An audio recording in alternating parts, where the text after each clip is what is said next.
So there are three goals of effective orientation. So include establishes a favorable employee impression of the organization and the job. So dapat muhatag jud ka og favorable impression para dili ka sila mag-regret nga ano mga apply ko diri. Ganun ano mo diri. Ganun. Kung kasabot unsa man ako estudyante, unsa man ako posisyon. So muhatag jud ka og favorable impression para ganahan sila in their first day of work. So next is provides organization and job information.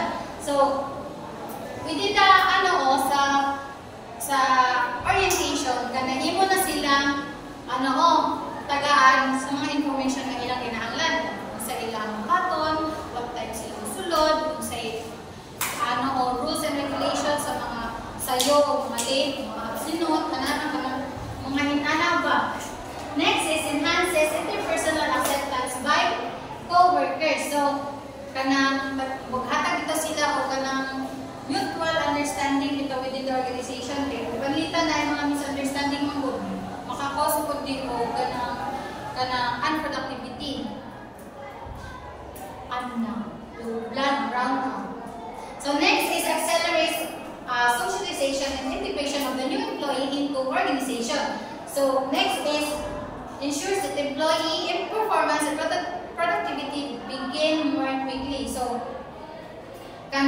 kung mag-evaluate sila sa mga performance o mga productivity sa ilang mga output sa ilang mga employees, dapat dili dito unya-unyahon kay mo na makakos mo tapos na sila kay siguro wala sila talagang importansya ba. So, continue na tayo sa brownout. Next is so next is planning for new employee orientation. So same na to ang giingon sa kanina. So effective new employee orientation requires planning and preparation. So unfortunately, orientation often is conducted rather haphazardly.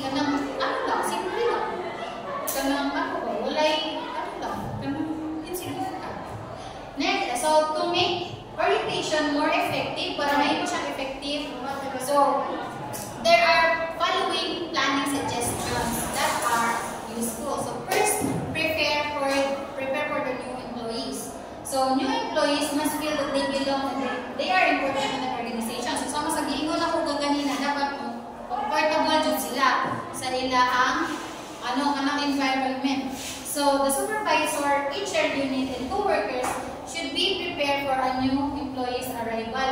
Kaya basin pagkapot tayo sa mga new employees, kaya na sila, mag-aas silang kilay, mag-nalista sila. So dapat, kanang feel comfortable jud sila sa, kanang mga new employees sa organization.